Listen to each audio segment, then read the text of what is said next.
Alrighty, folks, we're going to start with my favorite trio for rock painting, if you will. I've used this on so many bases right now, but I'm specifically using Ammo's Dio dry brush paints, and what makes them special is they're just thicker. They're a very thick acrylic paint that works really well for dry brushing, and you get 30 milliliter jars, so you get enough that's going to last you a very, very long time. I can't recommend these enough for dry brushing specifically. They're not really good to paint with or anything because they are so thick. They're specifically meant for dry brushing. And you're also going to need a dry brush, which is a special kind of brush that's very thick. You can use a smaller one, but when you're doing something this size, you want a nice, big, thick dry brush to use. I've even seen folks use makeup brushes too, but they work just fine. But you can see what I'm doing is I'm putting different layers on there of different colors in terms of dark gray all the way up to light gray, and it really brings out the rock look. And then we put it on the black base that this one comes with, and we're moving on. I love simple bases because they're quick and easy, and it doesn't distract from their main character, which in this case, our Miss Marvel character.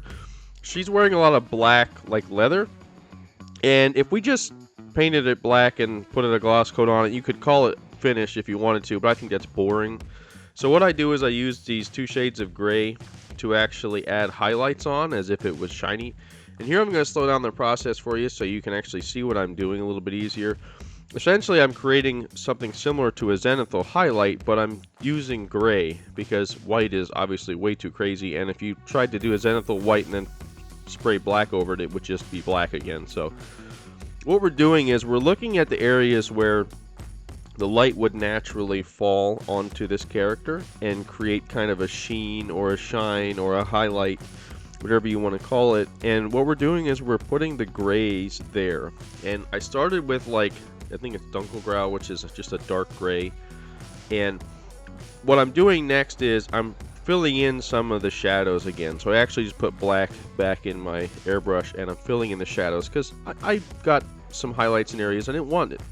And that's okay, because this is kind of a good way to show you guys the natural shading technique, which is essentially we're starting with a base coat. We can add our shadows and then our highlights. I like to do it that way. I like to do base coat, shadows, then highlights. It just seems to flow a little bit better, and you seem to get a better result. And you can see what I'm doing is, after I did my highlights, I'm putting shadows in creases and crevices, areas where there would be naturally shadows. And you can see I'm also holding it from and spraying from the bottom. I'm holding the model and spraying as if I'm spraying from the bottom where the shadows would be. And what that does is it puts the shadows back in after we've done our initial, let's call it the base highlights, if you will. After that, then this step I'm doing now is I'm putting in the last highlights. This is a Schwarzgrau, which is still dark gray, but it's a lighter dark gray. And I'm specifically putting this in very, very small areas where the light would be the strongest, which really helps to bring out the details of the different body parts and whatnot. Special thank you to my patrons that support my work. If you're interested in daily vlogs, how-to videos, high-resolution photos, early access videos, discounts at my store, and free printable files, check out my Patreon and see how you can get exclusive access to all this extra content. Now let's paint these details up. The gold on her legs and on her chest, I used a gold color called Rich Gold from Acryl Pro. This is the first time I got to use some of the gold metallics from Acryl Pro, and I really, really like them. These things flow so well off of a brush, and just really match the color that I was going for, which is a nice warm gold color on this figure. And here you can see I'm just putting those legs into place on the base and moving on to the little lightning bolt thing on her chest. Again, I think it's tough sometimes to find the right shade of gold if you're going to use metallics, and there's so many different brands and stuff out there. I've been using a lot of Ammo by MIG, the Atom paints. They are some of my favorites. I just recently started using these Pro Acryls, and I will say that they are, to me, a great replacement for the Vallejos that I've used in the past, just because of how well they flow. They're very comparable, but you don't have to thin them down so much to make them flow off of your brush, which I really like. So moving on to the skin tones now, you can see I used some masking putty to cover up all the work we had done so far.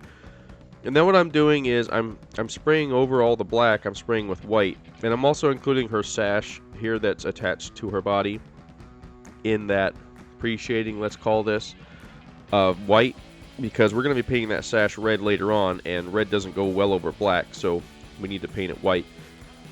We're also painting all the skin tones white, the entire thing. We're not leaving anything black, so essentially everything that's skin is getting covered completely in white. And that's because if we try to spray flesh tones over top of black later, it'll turn green, and we don't want that. So spray everything with white. And then what I'm using, and I've changed this up a couple times, I've perfected it since recording this, but what I'm doing here is I'm using skin ink from AK, which is just like a dark red. I've actually replaced this with Carmine by Atom Ammo since then, but the point is you use just a dark red in the crevices and shadow areas of the skin, so any kind of dark red will work. You don't have to use the same exact kind of paint that I'm using here, which is an ink, and I was having issues with it clogging, so that's why I switched over to another Atom paint, because they don't clog up. But anyway, you can see what I'm doing is just putting in all the shadowed areas, including around her eyes and underneath her neck, underneath her chin, and across the top too as well, where her hair would go. So actually what I'm doing here is it's pink, so you just paint all the white areas pink. We're just doing one nice coat of this. The white is just a primer coat almost, if you will. If I didn't have the black part of her suit, I would have primed this whole thing in white, but again, I primed it in black, so we had to go over the skin tones with white, so that way the pink would show up. And what we're doing is we're spraying everything in pink from above. We're not covering up all those shadows we sprayed to begin with. We're spraying everything with this pink in the areas where we're going to have the lightest skin tones and not cover up those shadows. And you can see there, what you have now is a true pre-shaded skin tone base to work with, because we have the pink for the highlights and the red for the shadows. Now this next step, I forgot to show the paint, but it is called Warm Skin. It's another Atom by Ammo paint. So these are acrylics that the claim is that they spray like lacquers, and I can attest that they do. They spray absolutely beautiful when thinned down 50-50 with the Atom thinner or any ammo acrylic thinner. It all works the same. These are really nice. And again, what you see what I'm doing is I'm using the Warm Skin color here, and what I'm doing is I'm spraying at an angle either directly above or maybe at like a 45 downwards. That way I don't cover up those shadows. We still want to keep those natural looking shadows for all of our coats that we spray for the lighter tones. Now this dark nude pink, I've since changed this up a little bit, but this dark nude pink still works very well, and it's a great option for your shadowed areas. It still works, as you'll see here. This dark nude pink I'm putting in all the areas where that red was, and this is just again to accentuate the shadows without keeping them so red, because the dark nude pink is just a dark pink color, and it works really well for shadows. So again, I'm just going over all the shadowed areas with the dark nude pink, and we're just creating that contrast. The name of the game with any kind of skin recipe, or any paint recipe for that matter, is it's all about layering. But it's not like layering a cake where each layer covers up the other layer, because if that's what you're doing, you're just spraying paint over top of paint. It's all about changing up the angles at which you spray and the areas at which you spray. Now this beige pink is like my favorite shadow color. I've actually essentially replaced dark nude pink with beige pink, because this beige pink is a little bit warmer, it's a little bit browner, it's a little bit more natural of a shadow of a skin tone. If you put light over your arm and see what it looks like underneath your arm, it's just what's going to look like. It's just a very brownish pink that is perfect for shadows. And I've essentially replaced dark nude pink with this color because of how natural it looks. And you can see what I'm doing is just putting it in the same exact spots as the dark nude pink. I'm just covering up, and what I'm actually doing is trying to blend. I was using this to blend between the dark nude pink and the Warm Skin. That was my intention when I painted this time, was just to blend that. So in other words, the dark nude pink was in the most darkest shadowed areas, the beige pink was a little bit lighter of a shadow, and then the Warm Skin was in the the open areas, if you will. And here you can see that beige pink on the bottom of her face, how warm it looks. You still have a little bit of a shadow, but it looks so warm. So after we've done that, we've essentially gone and started with our darkest shadows and worked our way back up to the base coat, and then we're highlighting. So this light skin that I'm using, again, Atom Paints, it's the highlight coat. I'm just touching the big flat areas where the light would hit the most. So we're looking at like her cheeks, her thighs, and her shoulders. And again, what this does is it separates out the different parts of her body, the different muscles, and it adds contrast, which is the most important thing when we're painting our models. We want to have contrast because these things are small and there's a lot of details, and the only way for your eye to visually see the details is to create contrast. If you don't create contrast, it'll look flat and it'll look like a toy you bought off the shelf at Walmart. So if you don't want your model to look like that, focus on figuring out how to add contrast. Okay, so what we're doing here, as you can see, is I'm just highlighting that face, and I think it turned out real nice. Now, before we go on to the portrait, we do have a couple other things we need to paint, and I want to show you how to do hair. I've been trying it a couple different ways, and I feel like this way is probably my favorite so far. I'm giving this blonde hair a base coat of an earth brown, and that's because blonde hair's shadow is more of a brown, and we want to start there. With hair, we want to always start with the darkest because we're essentially building up layers of volume just like real hair.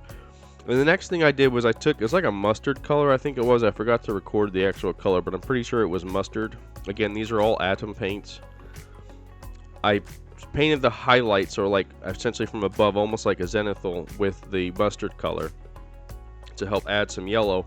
And then what I did is I took this faded yellow from Dio dry brush set, and I'm dry brushing on the faded yellow, and what that's doing is it's highlighting the tops and making it look like blonde, because blonde hair is actually faded yellow. It's not really bright yellow.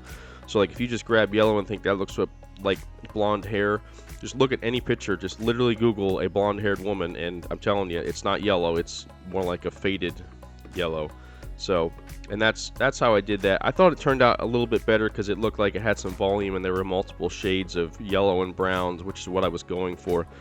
Still not perfect, but I mean, the only way to perfect hair is to actually go through and paint every little strand, and it's beautiful but really time consuming. So that's why I go the dry brushing route. Now this sash, I started with just literally red. This is just Atom red. No, not any special color, just literally red over top of the white that I sprayed on there earlier. And this is just really simply done. Cover it in red, and then what we're going to do is add this Flesh Terrors red into the shadowed areas, which is a contrast paint from Citadel. This is another great technique if you want to add contrast. It's literally just base coat something and then add contrast paints to it. I do this a lot, and the results are always stunning because the contrast paint does exactly what it's supposed to. Even though it's not a miniature, you're spraying it out of an airbrush, and it's a transparent paint. Vallejo Express Color will work the same way. Army Painters speed paints will work the same way as well. So if you have all those, you can do the same kind of technique. Base coat, add in contrast, and you're good to go. If you're a collector or an artist, check out my website at relentlessstormmodels.com, where you can browse a growing library of over 400 models to choose from. I'd love the opportunity to print and paint a model to add to your collection. Unpainted kits are also available for purchase. For commission requests, send an email to relentlessstorm7@gmail.com, and I'll be happy to work with you. Be sure to use code STORMYT2024 at checkout for 10% off your entire order. I also have listings on eBay and Etsy, but my entire library can only be found on my Shopify site, relentlessstormmodels.com. Now let's bring this thing home by doing the portrait. So she has her nice little black mask here, and as you can see, I'm just taking a number 1 paintbrush, and I am brushing on the black part of her mask. I'm doing this in real time so you can actually see how slow the process is. When you get into detail painting, it definitely slows down. Here, I'll speed it up for you a little bit so we're not here forever watching me paint this mask.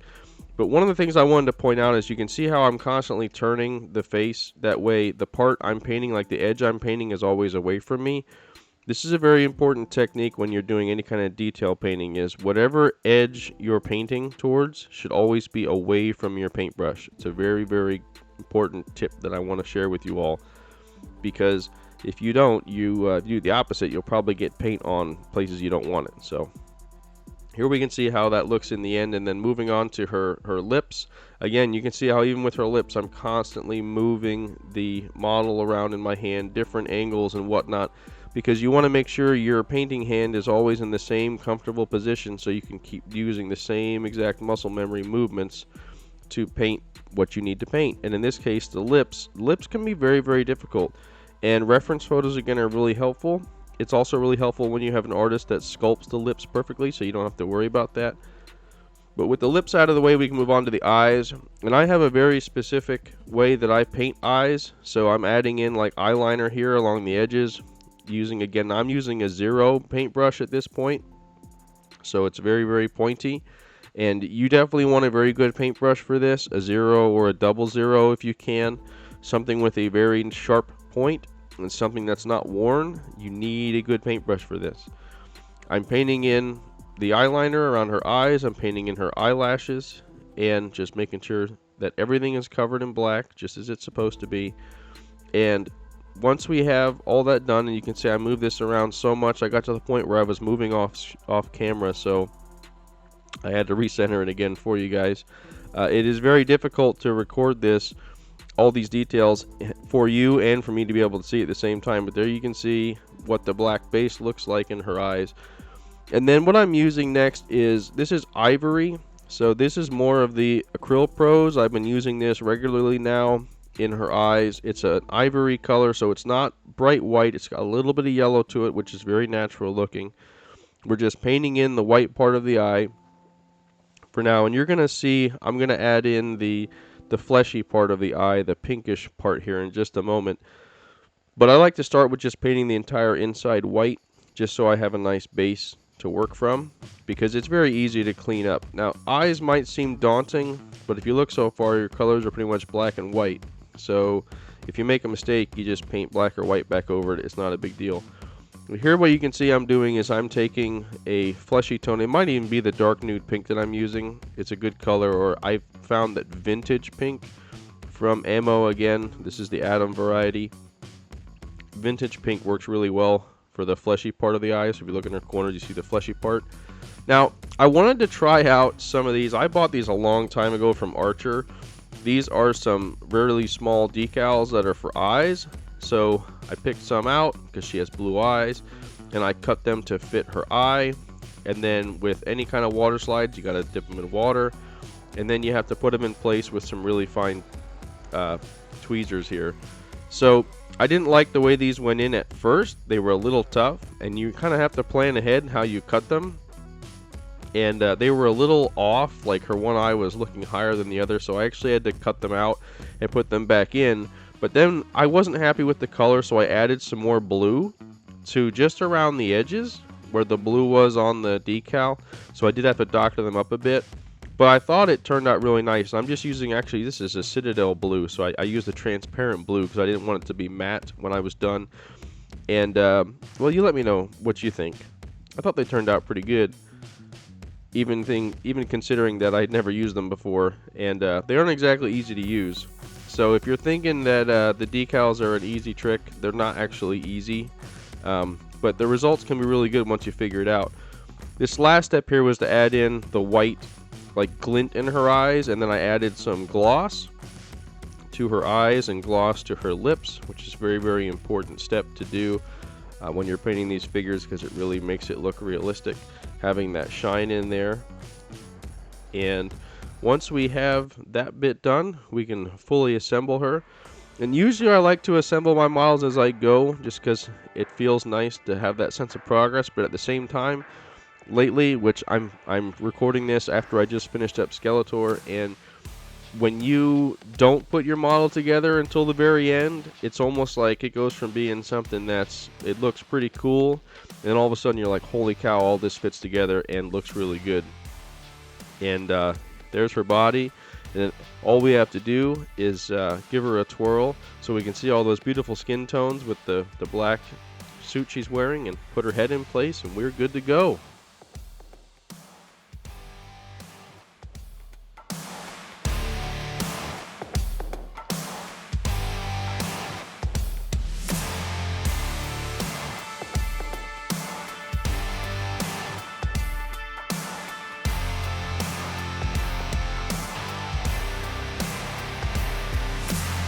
Alrighty folks, if you like what you saw today, please like this video. Also, don't forget to check out my Patreon, where you can get plenty of extra content, and also check out my store if you're interested in adding a piece to your collection, or maybe you want to paint one of these for yourself and you can have me print out a resin kit for you and send to you.